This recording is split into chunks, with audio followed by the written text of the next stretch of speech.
እንኳን ለእመቤታችን ለቅድስት ድንግል ማርያም ፍልሰታ በዓል በሰላም አደረሳችሁ አደረሰን። የተከበራችሁ የልዑል እግዚአብሔር ቤተሰቦች፣ የእናታችን የቅድስት ድንግል ማርያም የአስራት ያደራ ልጆች፣ የቅዱሳን መላእክት፣ የቅዱሳን ጻድቃን፣ የቅዱሳን ሰማዕታት ወዳጆች፣ ከዚህ በመቀጠል ስለ እመቤታችን ስለ ቅድስት ድንግል ማርያም ፍልሰታ ይህንን እንናገራለን።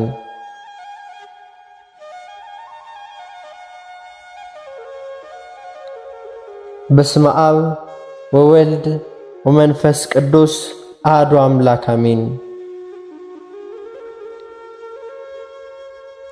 አንድ አምላክ በሚሆን በአብ በወልድ በመንፈስ ቅዱስ ስም እናምናለን፣ ዛሬም ዘወትርም ለዘላለሙ አሜን።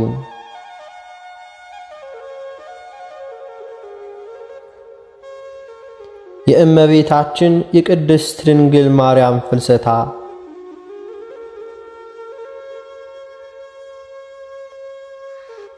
ፍልሰታ የሚለው ቃል ፈለሰ፣ ተሰደደ፣ መከፈል፣ መገንጠል፣ የመዝጊያ የመጋረጃ ከሚለው የግዕዝ ሥርወ ቃል የተገኘ ሲሆን የእመቤታችን የቅድስት ድንግል ማርያም ትንሣኤን ይመለከታል። ፍልሰት የሚለው ቃል ከአንድ ሀገር ወደ ሌላ ሀገር መሄድን ይመለከታል። ፍልሰታ ለማርያም ሲባልም እመቤታችን ቅድስት ድንግል ማርያም ካረፈች በኋላ ከጌቴሴማኒ ወደ ገነት መወሰዷን ማድረጓን፣ በኋላም ሥጋዋ በገነት በዕፀ ሕይወት ስር ከነበረበት መነሳቱን ለማመልከት የሚነገር ነው። በኢትዮጵያ ኦርቶዶክስ ተዋሕዶ ቤተክርስቲያን ትውፊትና ቀኖና መሠረት ከሰባቱ የአዋጅ አጽዋማት መካከል አንደኛው ጾመ ፍልሰታ ለማርያም ሲሆን ከሕፃናት ጀምሮ እስከ አረጋውያን የሚጾሙት ታላቅ የጾም ዕለት ነው።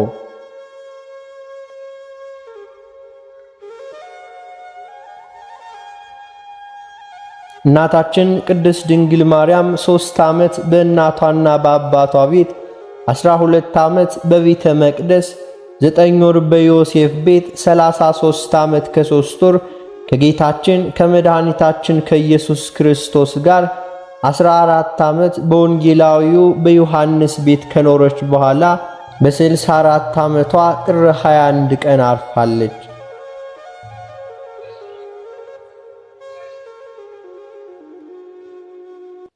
በሐዋርያት ውዳሴ ዝማሬና ማህሌት ነሐሴ 14 ቀን ከተቀበረች በኋላ እንደ ሌሎቹ ትንሣኤ ዘጉባኤ መጠበቅ ሳያስፈልጋት ነሐሴ 16 በልጇ ሥልጣን ተነስታ በይባቤ መላእክት ወደ ሰማይ አድርጋለች።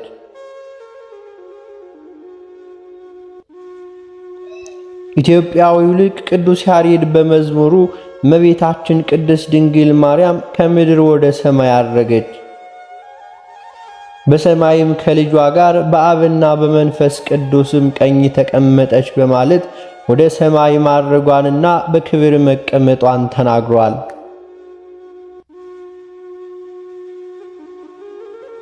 ከሺህ ዓመት በፊትም አባቷ ዳዊት በወርቅ ልብስ ተጎናጽፋና ተሸፋፍና ንግሥቲቱ በቀኝ ትቆማለች ሲል የተናገረው ትንቢቱን ሁሉ ይህንኑ የእመቤታችን ክብር የሚያመለክት ነው።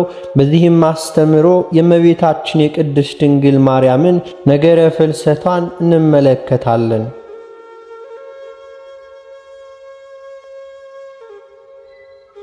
አይሁድም እንደ ልጇ ተነሳች አረገች እያሉ እንዳያውኩን በእሳት እናቃጥላትም አሉ።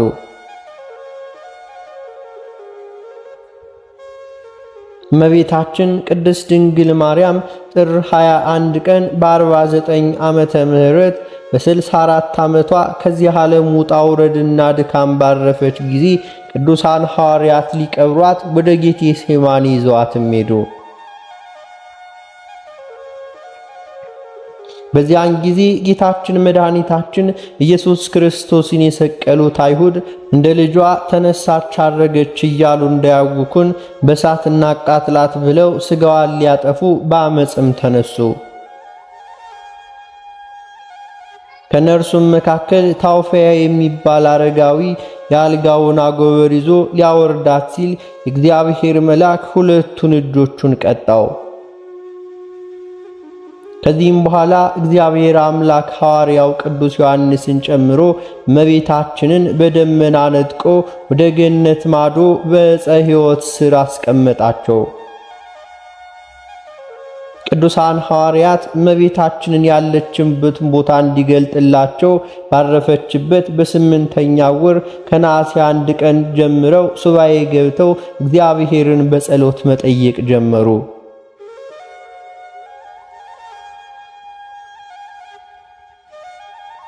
ሐዋርያትም እመቤታችን ቅድስት ድንግል ማርያም ካረፈችበት ቀን ከጥር 21 ቀን ጀምሮ እስከ ነሐሴ ድረስ ጥያቄያቸውንና ጸሎታቸውን ባለማቋረጥ ከሰው ተለይተው ሱባኤ ገብተው ጾም ጀመሩ። የጀመሩት ግን ከነሐሴ 1 ቀን ጀምረው ነው።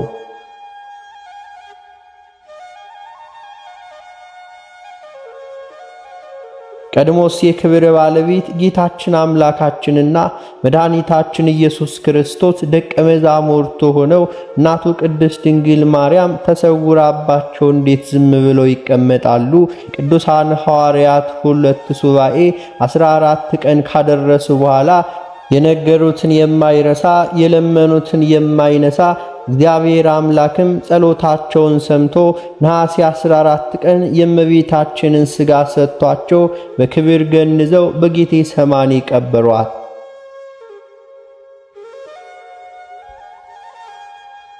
በሦስተኛው ቀንም በልጇ በጌታችንና በአምላካችን በመድኃኒታችን ኢየሱስ ክርስቶስ ሥልጣን እንደ ልጇ ከሙታን ተለይታ ተነስታለች።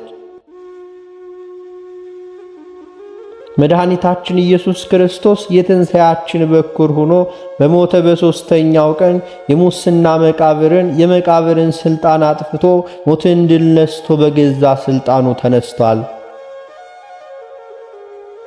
እናቱ እመቤታችን ቅድስት ድንግል ማርያምም በልጇ ሥልጣን እንደ ልጇ ትንሣኤ ከመትንሣኤ ወልዳ በሦስተኛው ቀን ተነስታ ትንሣኤ ዘጉባኤን ሳትጠብቅ በክብር አድርጋለች።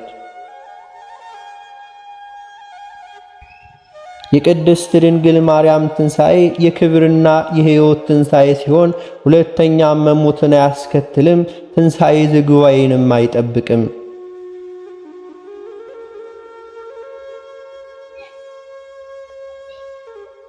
ይህንን ቃል እመቤታችን ቅድስት ድንግል ማርያም ለሐዋርያው ቶማስ ነገረችው። ሐዋርያው ቅዱስ ቶማስ ወንጌለ መንግሥትን ሲሰብክ ቆይቶ ደመና ጠቅሶ ከሀገረ ስብከቱ ወደ ኢየሩሳሌም ሲመለስ እመቤታችን ከሙታን ተለይታ ተነስታ ወደ ሰማይም ስታርግ ጠፈር ላይ ሆኖ አገኛት።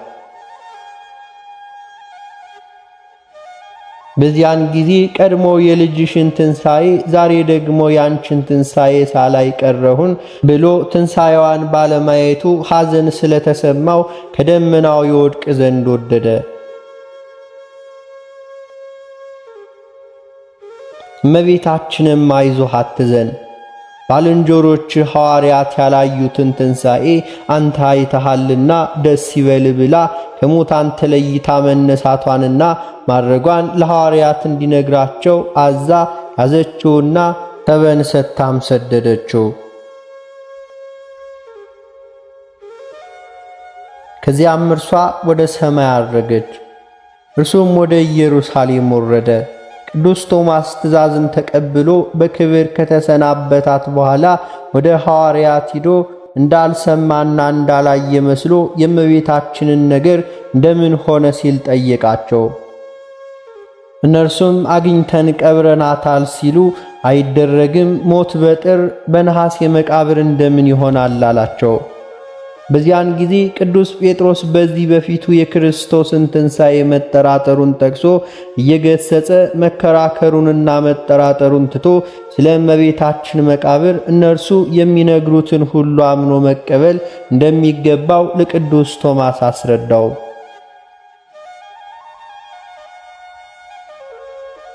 ቅዱስ ቶማስም የያዘውን ያውቃልና ጸጥ ብሎ ቅዱስ ጴጥሮስ ተግሳጹን ሲሰማ ቆየ። ቅዱስ ጴጥሮስም ተቆጥቶ የእመቤታችንን ክቡር ሥጋ ለቅዱስ ቶማስ ለማሳየት ሂዶ መቃብሯን ቢከፍት የእመቤታችን ሥጋ ሊያገኘው አልቻለም። በዚያን ጊዜ ቅዱስ ጴጥሮስ ደንግጦ ቆመ። ቅዱስ ቶማስም ወንድሞች አታምኑኝም ብዬ ነው እንጂ እመቤታችን እስከ ሙታን ተለይታ ተነስታ ስታርግ አግኝቻታለሁ ብሎ እመቤታችን የሰጠችውን ሰበን ለሐዋርያት ሰጥቷቸዋል። ይህ ሰበንም ሊቁ በመልካ ማርያም ድርሰቱ እመቤቴ ሆይ ዋጋ ያለው እጅግ ብዙ በሆነና መዓዛው በሚጣፍጥ ሽቱ በሐዋርያት እጅ ለተገነዘው ሥጋሽም ሰላምታ ይገባል እንዳለው ቅዱሳን ሐዋርያት ሞገሳቸውን እመቤታችንን ለመቅበር የገነዙበት ነበረ። እነርሱም በእመቤታችን በቅድስት ድንግል ማርያም ትንሣኤና ዕርገት እየተደሰቱ ሰበኑን ለበረከት ተካፍለውታል። በየሀገረ ስብከታቸውም ሕሙማንን ሲፈውሱበትና ገቢረ ተአምራትን ሲያደርጉበት ኑረዋል።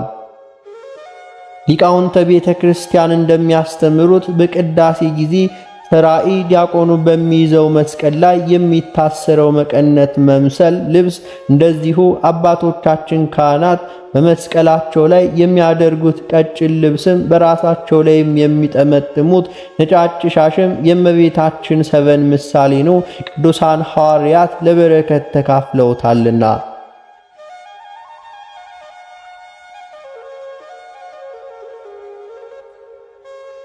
ሐዋርያው ቅዱስ ቶማስ የእመቤታችንን ዕርገት በየዓመቱ ቅዱሳን ሐዋርያቱን ቶማስ የእመቤታችንን ትንሣኤና ዕርገቷን አይቶ እኛ እንዴትስ ሳናይ ቀረናል ብለው ከየሀገረ ስብከታቸው ተሰባስበው ጌታችን ኢየሱስ ክርስቶስን ሥጋዋን ይሰጣቸው ዘንድ ዕርገቷንም ያሳያቸው ዘንድ ነሐሴ 1 ቀን ጀምረው ሱባዔ ይዘው ጌታችን ኢየሱስ ክርስቶስን ጠየቁት።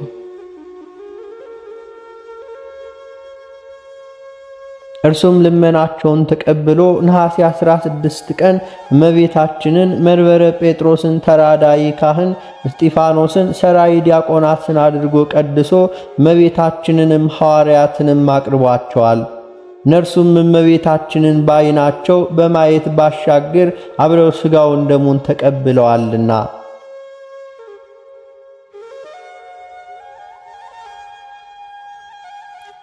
የእመቤታችንን የትንሣኤና የዕርገት ትምህርት መሠረት በማድረግ የኢትዮጵያ ኦርቶዶክስ ተዋሕዶ ቤተ ክርስቲያን ሊቃውንት ነሐሴ 1 እስከ ነሐሴ 16 ቀን ያለውን ሁለቱ ሱባዔ ከሰባቱ አጽዋማት አንዱ ሆኖ በምዕመናን ዘንድ መጾም እንደሚገባው ሥርዓትን ሰርተውልናልና።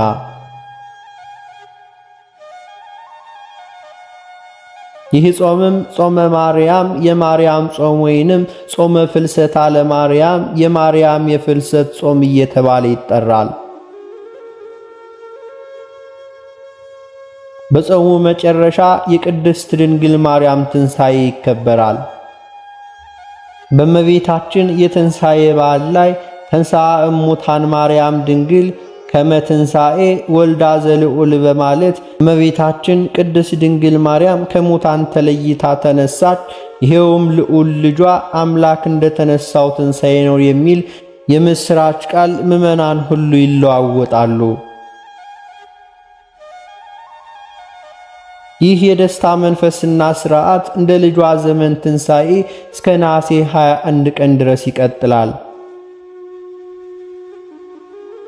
የመልካ ማርያም ደራሲም እመቤቴ ማርያም ሆይ በምስራቃዊ ተክለ ገነት መካከል የብርሃን ድንኳኖች ወደ ተተከሉበት ለአረገ ሥጋሽም ሰላምታ ይገባል ያለውን ይመለከታል።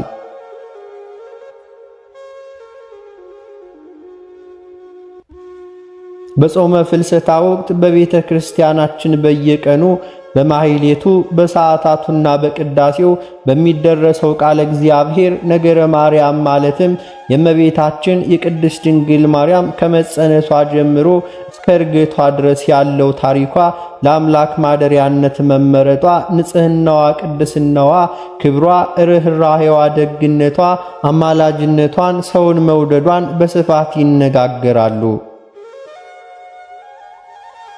እመቤታችንን ከሚያወድሱ ድርሳናት መካከልም በተለይ ምስጢረ ሥላሴን፣ ምስጢረ ሥጋዌና ነገረ ድኅነትን ከነገረ ማርያም ጋር በማዛመድ የሚያትተው ቅዳሴ ማርያም እንደዚሁም ነገረ ድኅነትን ከምስጢረ ሥጋዌ ከነገረ ክርስቶስ እና ከነገረ ማርያም ጋር በማመሳጠር የሚያትተውን ውዳሴ ማርያምን በስፋት ይጸልያሉ፣ ይቀደሳል፣ ይተረጎማል። በሰንበታትም የሚዘመሩ መዝሙራት፣ በየዕለቱም በቅዳሴ ጊዜ የሚነበቡ የመጽሐፍ ቅዱስ ክፍሎችም እመቤታችን ቅድስት ድንግል ማርያም በእግዚአብሔር ተዋህዶ መመረጧን፣ ለዘላለም ድንግልና ያላትን ክብሯን፣ ቅድስናዋን፣ ንጽሕናዋን የሚያወሱ ናቸው። የእመቤታችንን ንጽሕና የነገረ ድኅነት የጌታችን ቤዛነት መነሻ መሠረትም ነውና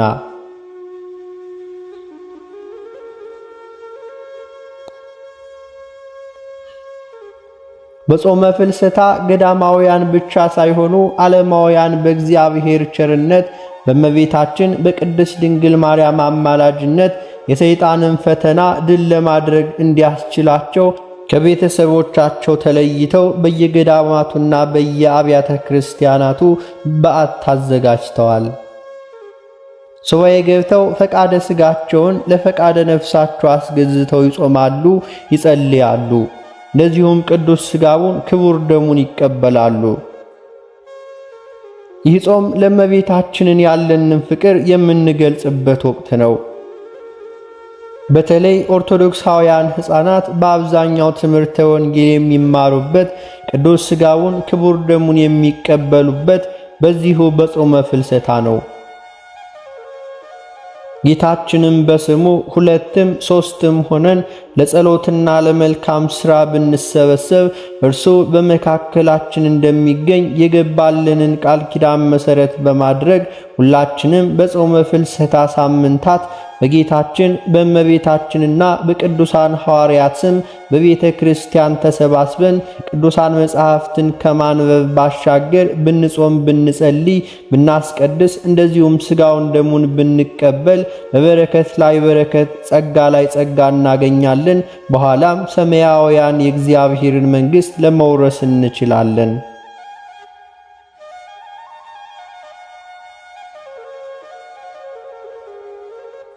ከዚህ በላይ እንደተጠቀሰው በቤተ ክርስቲያናችን በጾመ ፍልሰታ በተለየ መልኩ ከሚነበቡ ከሚተረጎሙ ቅዱሳን መጻሕፍት አንዱ ውዳሴ ማርያም ነው። ቅዱስ ኤፍሬም ሶርያዊ ከደግነቱ የተነሳ እመቤታችን ተገልጣለት ውዳሴ ማርያምን ደርሶ አመስግኗታል። ምስጋናውን በሰባት ዕለታት የተከፈለ 84 ምዕራፎችም አሉት። 84 መሆኑ እመቤታችን በዚህ ምድር በሥጋ የኖረችበት ዘመንን ይጠቅሳል። ኢትዮጵያዊው ሊቅ ቅዱስ ያሬድ ደግሞ በእያንዳንዱ ምዕራፍ መጨረሻ ሳሊለነ ቅድስት፣ ቅድስት ሆይ ለምኝልን የሚለውን ቃል ጨምሮበታል። ሳሊለነ ቅድስት ተብሎ በአይኑ አ ሲጻፍ አይምሮን ለብወትን ሁሉ ማስተካከሉን ሳይብን አሳድሪብን ማለት ነው። ሳሊለነ ቅድስት ተብሎ በአልፋው አ ሲጻፍ ደግሞ ለምኝልን ማለት ነው። ስለሆነም ኦርቶዶክሳዊት ቤተ ክርስቲያን ከታወቁ የሕግ ምንጮቹ ከቅዱሳን አባቶቻችን በተማርነው መሠረት ሳሊለነ ቅድስት ስንላት እመቤታችን ከተወደደ ልጇ ትለምንልን ዘንድ በጸሎትና በምልጃ ታሳስባለች።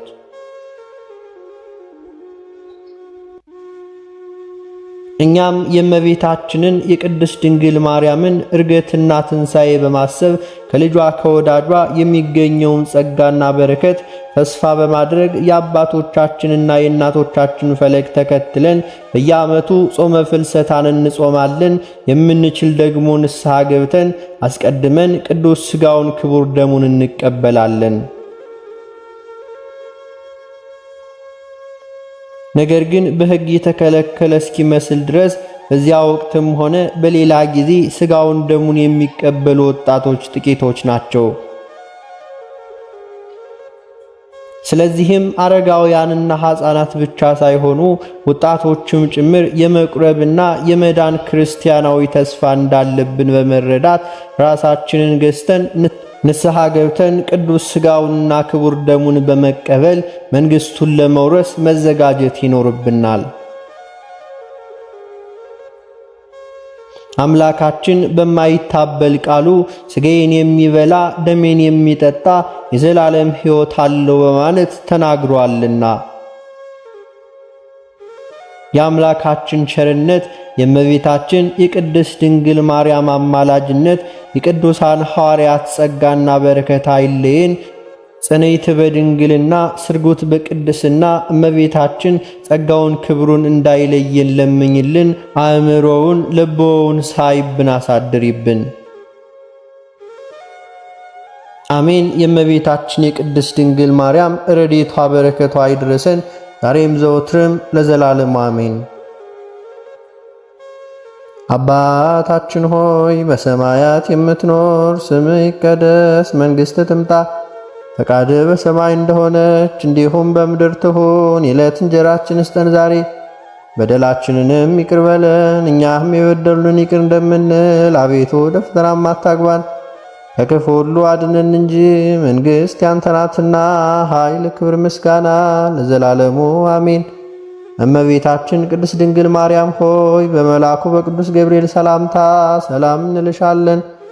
በሐሳብሽ ድንግል ነሽ፣ በሥጋሽም ድንግል ነሽ። አሸናፊ ልዑል እግዚአብሔር እናት ሆይ ሰላምታ ላንቺ ይገባሻል። ከሴቶች ሁሉ ተለይተሽ አንቺ የተባረክሽ ነሽ፣ የማኅፀንሽ ፍሬ የተባረከ ነው። ጸጋን የተመላሽ ቅድስት ሆይ ደስ ይበልሽ፣ ልዑል እግዚአብሔር ከአንቺ ጋር ነውና ከተወደደው ልጅሽ ከጌታችን ከመድኃኒታችን ከኢየሱስ ክርስቶስ ዘንድ ይቅርታና ምሕረቱን ለምኝልን ኃጢአታችንንም ያስተሰርይልን ዘንድ ለዘላለሙ አሜን።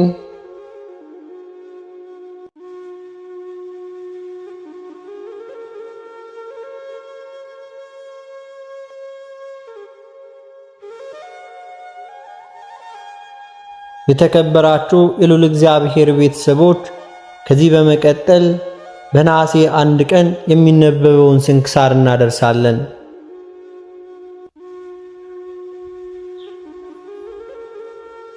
በስመ አብ ወወልድ ወመንፈስ ቅዱስ አሐዱ አምላክ አሜን።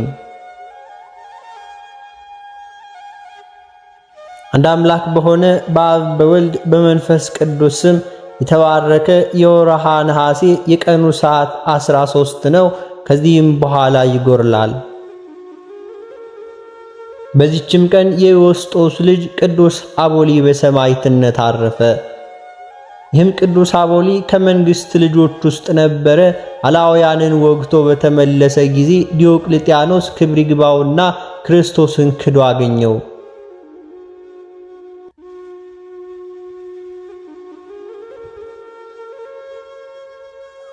ያም አቦሊና አባቱ ዮስጦስ ሌሎችም የመንግሥት ልጆቹ ሁሉ ከሃዲ ዲዮቅልጥያኖስን ሊያጠፉትና መንግሥቱንም ከእርሱ ሊወስዱ ችሎታ ሲኖራቸው የማያልፍ ሰማያዊን መንግሥትን አሰቡ።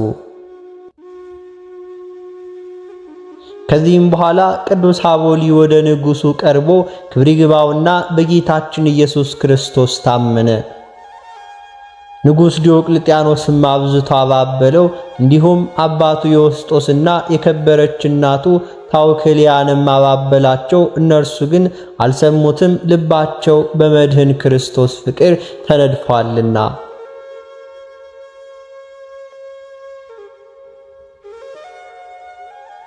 ንጉሡም እነርሱን በዚያ ማሰቃየት ፈራ። ስለዚህም ከመልእክት ደብዳቤ ጋር ወደ ግብፅ ስሙ ሄርማኒዎስ ወደሚባል የእስክንድርያ ገዥ ላካቸው። በመልእክቱም እንዲህ አለው፣ ዮስጦስና ሚስቱ ታውክልያ ልጇን አቦሊንም ወደ አንተ በሚደርሱ ጊዜ አባብላቸው። እዚያም በኋላ እያንዳንዳቸውን ለያያቸው።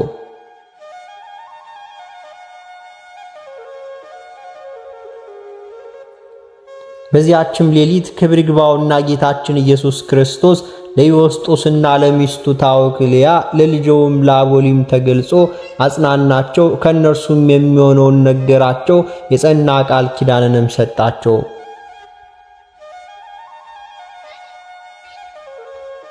ወደ መኮንኑ ሄርማኔዎስም በደረሱ ጊዜ ስለ እነርሱ እጅግ አደነቀ። እነርሱም መንግስታቸውን ትተዋልና ክፉ ነገርንም ሊናገራቸው አልደፈረም። ከምክራቸውም ይመለሱ ዘንድ በለሰለሰ ቃል ሸነገላቸው እንጂ፣ ነገር ግን እነሱ አልሰሙትም። ከዚህም በኋላ በእነርሱ ላይ ተቆጥቶ ለየብቻቸው ለያያቸው። ቅዱስ ዮስጦስን ወደ እንዴናው ከተማ ሚስቱን ታውክልያንም ጻ ወደሚባል አገር ልጃቸውን አቦሊን ብስጣ ወደሚባል አገር ሰደዳቸው። ለእያንዳንዳቸውም የሚያገለግላቸው አንዳንድ አገልጋይን ሰጣቸው። ቅዱስ አቦሊም ወደ ሀገረ ብስጣ በደረሰ ጊዜ ክብር ይግባውና በጌታችን ኢየሱስ ክርስቶስ በመኮንኑ ፊት ታመነ። መኮንኑም ጽኑ ስቃይን በእሳት ቃጠሎና በመንኩራኩር አሰቃየው። ሕዋሳቱንም ሁሉ ቆራርጦ ለአንበሶች ጣለ። ክብር ይግባውና ጌታችን ኢየሱስ ክርስቶስ ከስቃዩ ሁሉ አድኖ ያለምንም ጉዳት በጤነኝነት አስነሳው።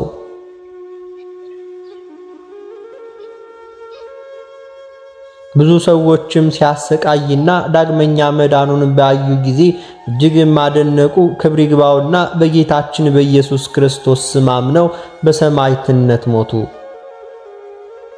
መኮንኑ ግን እጅግ ተቆጥቶ የቅዱስ አቦሊን ቆዳውን እንዲገፉና ጨውና መጻጻ በማቅለብ እንዲጨምሩበት ቁስሉንም ሁሉ እንዲያሹ አዘዘ። ይህንንም ሁሉ አደረጉበት።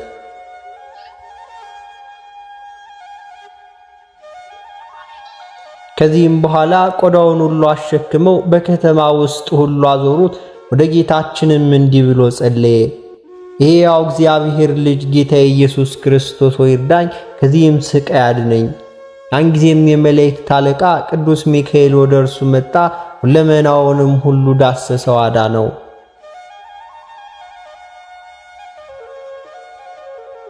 መኮንኑ በእርሱ ላይ የሚያደርገውን እስኪያስብ ድረስ ከእስር ቤት ውስጥ እንዲጨምሩ ታዘዘ።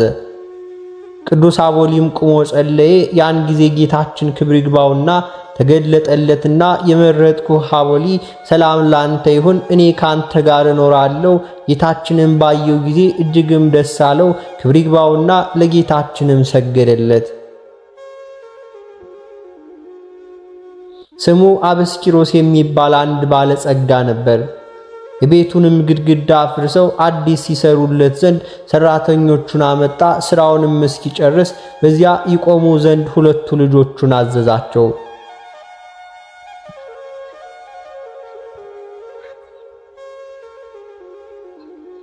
ከግድግዳው ላይም በወጡ ጊዜ ግድግዳው ተደርምሶ 16 ሰዎችና ሁለቱ ልጆቹ ሞቱ። ባለጸጋውም የሆነውን ባየ ጊዜ ልብሱን ቀደደ፣ ጮሆም አለቀሰ። ወደ ቅዱስ አቦሊም ሄዶ ከእግሩ በታች ሰገደ፣ እንዲህም አለው፣ ራራልኝ፣ ሁለት ልጆች ሞተውብኛልና ከነርሱም ጋር 16 ሰዎች ሞቱ። ከሞትም ብታስነሳቸው እኔ በአምላክህ አምናለሁ አለው። ያን ጊዜ ቅዱስ አቦሊ ተነሳ፣ እንዲህ ብሎም ጸለየ። ስለ ቅዱስ ስምህ መከራ እንቀበል ዘንድ የመረጥከኝ ጌታ ኢየሱስ ክርስቶስ ሆይ በሊ በሰዎች ላይ ኃይልህን ግለጥ። ሊም ሰዎች ሁሉ እንዲያምኑህ ያለ አንተ ሌላ አምላክ እንደሌለ ያውቁ ዘንድ ከሞት አስነሳቸው። ላንተ ምስጋና ይሁን ለዘላለሙ አሜን።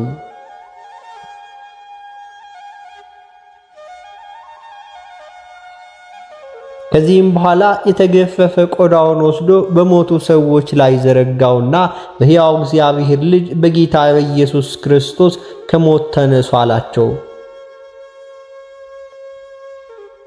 ወዲያውኑም ሁሉም ድነው ተነሱ።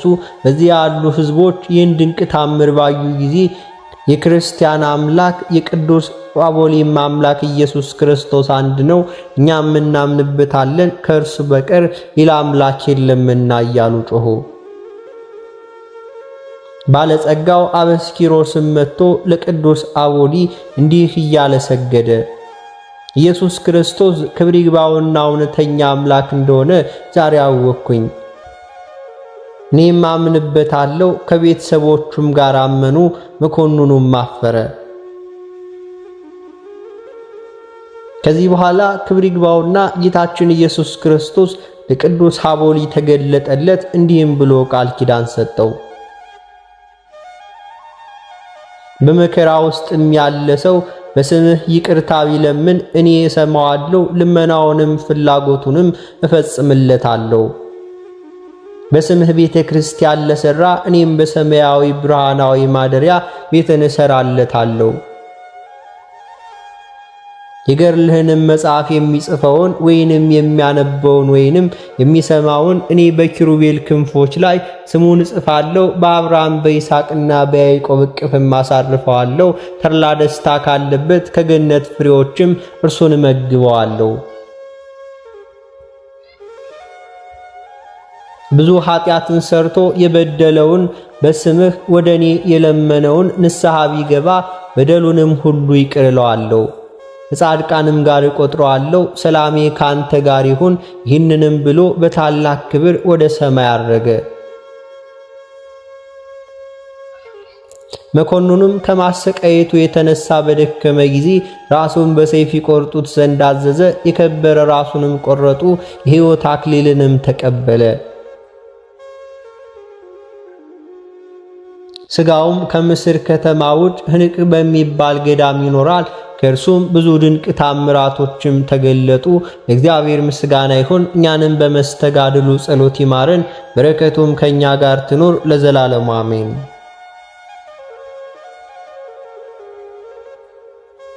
በዚህችም ቀን አምላክን የወለደች የእመቤታችን የቅድስት ድንግል ማርያም እናቷ የሐና መታሰቢያዋ ነው።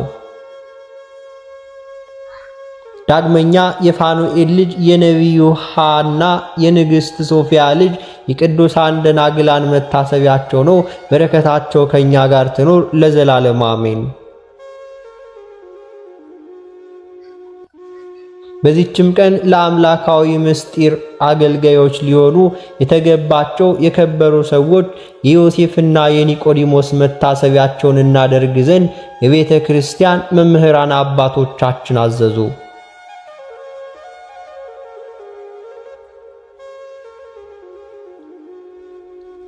በፈቃዱ መከራን ተቀብሎ ስለ ድህነታችን በሞተ ጊዜ የድህነታችንን ምስጢር በፈጸመ ጊዜ የሕያው እግዚአብሔር ልጅ የመድኃኒታችን ኢየሱስ ክርስቶስን ሥጋ ነርሱ በመስቀል ላይ አውርደዋል።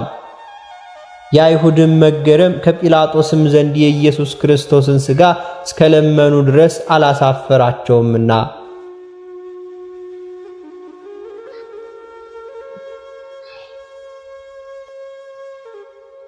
ጲላጦስም በፈቀደላቸው ጊዜ የእጆቹንና የእግሮቹን ችንካሮች ነቅለው ከመስቀል አውርደው በትከሻቸው ተሸከሙት። ሲገንዙትም እንዲህ የሚል ቃል ከበርኑ ሰሙ። ቅዱስ እግዚአብሔር፣ ቅዱስ ኃያል፣ ቅዱስ ሕያው የማይሞት ከቅድስት ድንግል ማርያም የተወለደ አቤቱ ይቅር በለን። ቅዱስ እግዚአብሔር፣ ቅዱስ ኃያል፣ ቅዱስ ሕያው የማይሞት በዮርዳኖስ የተጠመቀ በእንጨት መስቀልም የተሰቀለ አቤቱ ይቅር በለን።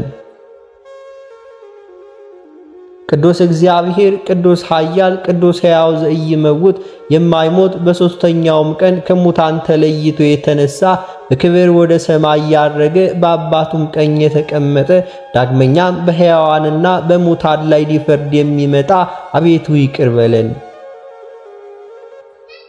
ለአብ ምስጋና ይገባል፣ ለወልድ ምስጋና ይገባል፣ ለመንፈስ ቅዱስም ምስጋና ይገባል፣ ዛሬም ዘወትርም ለዘላለሙ አሜን አሜን ይሁን። ልዩ ሦስት ሕያው እግዚአብሔር ይቅር ይበለን። ይህንንም በሰሙ ጊዜ ክብር ይግባውና በጌታችን ኢየሱስ ክርስቶስ ሃይማኖት ጸንተው ዮሴፍም በበፍታ ኒቆዲሞስም ሽቶውን አምጥተው ጌታችንን ገነዙ። በአዲስ መቃብር ውስጥም ቀበሩት።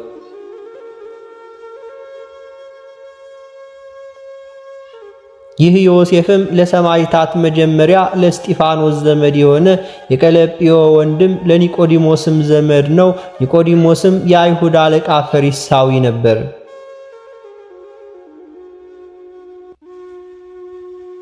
እርሱም ወደ ጌታ ኢየሱስ ክርስቶስ አስቀድሞ በሌሊት ይሄድና ከእግዚአብሔር ዘንድ እንደመጣ ያመነ ነበር።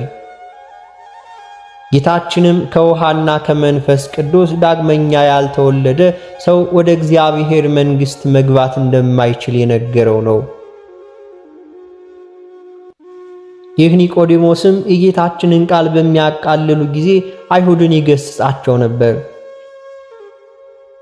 ከተነሳም በኋላ በኢማሁስ መንገድ ሲሄድ ጌታችን ኢየሱስ ክርስቶስን የተገናኛቸው እሊሁም ኒቆዲሞስና ቀለጵዮም ናቸው። እነርሱም ሳያውቁት በእርሱ ላይ የሆነውን ሁሉ ነገሩት። እርሱም ስለ ሞቱና ስለ ትንሣኤው ነቢያትን ትንቢት ሁሉ እንደተናገሩ አስተማራቸው።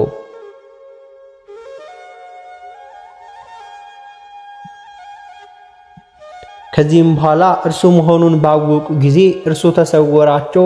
እነርሱም ተመልሰው ለደቀ መዛሙርቱ ነገሩ። ክብር ይግባውና የጌታችንን ሥጋ ስለቀበሩ ይገድሉትን ፈለጉ። አይሁድም ዮሴፍን በወህኒ ቤት አሰሩ። የወህኒ ቤቱን በር በሊቃነ ካህናቱና በጲላጦስ ማኅተም ተቆልፎ ሳለ ጌታችን በኪሩቤል ሰረገላ ተቀምጦ ዮሴፍ ወዳለባት ገባ። ከእርሱ ጋርም እልፍ አእላፍ መላእክትም ነበሩ። ሱራፌልም በዙሪያው ቆሞ በፊቱ ያጥኑታል። በቀኝ በኩልም ተሰቅሎ የነበረው ወንበዴ ብሩህ ልብስ ለብሶ በቀኙ ቆሟል። ባለሟልነት ከልዑሉ ፊት አግኝቷልና ስለ ኃጢአተኞችም ይማልድ ነበር።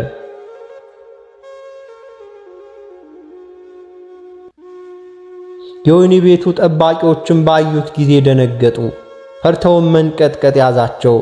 ጌታችንም ዮሴፍን ጠርቶ እንዲህ አለው፣ ከአይሁድ ግርማ የተነሳ አትፍራ። ከማሰሪያህም ሁሉ ልፈታህ እኔ የመጣው አንተ መከራዬን የተሳተፍከኝ የናዝሬቱ ኢየሱስ ነኝ። እኔ ጌታህና የዓለሙ ሁሉ ጌታ እንደሆንኩኝ ፈጽመህ ታውቅ ዘንድ የተቸነከሩ እጆችንና እግሮችን የተወጉት ጎኖቹንም እይ። ከዚህም በኋላ ዮሴፍን ነጥቆ ወደ ሀገሩ አርማትያ ወሰደው። የወህኒ ቤቱ ጠባቂዎችም ሄደው ጌታችን ያደረገውን ሁሉ ዮሴፍን ይዞ ከእርሱ ጋር እንደወሰደው የካህናት አለቆች ነገሩ። የካህናት አለቆችም በሄዱ ጊዜ የወህኒ ቤቱ በር ተቆልፎ እንደታሸገ አገኙት። እሽጉም አልተለወጠም ነበር። ሊህም ቅዱሳን ከሐዋርያት ጋር ወንጌልን እየሰበኩ ኖሩ።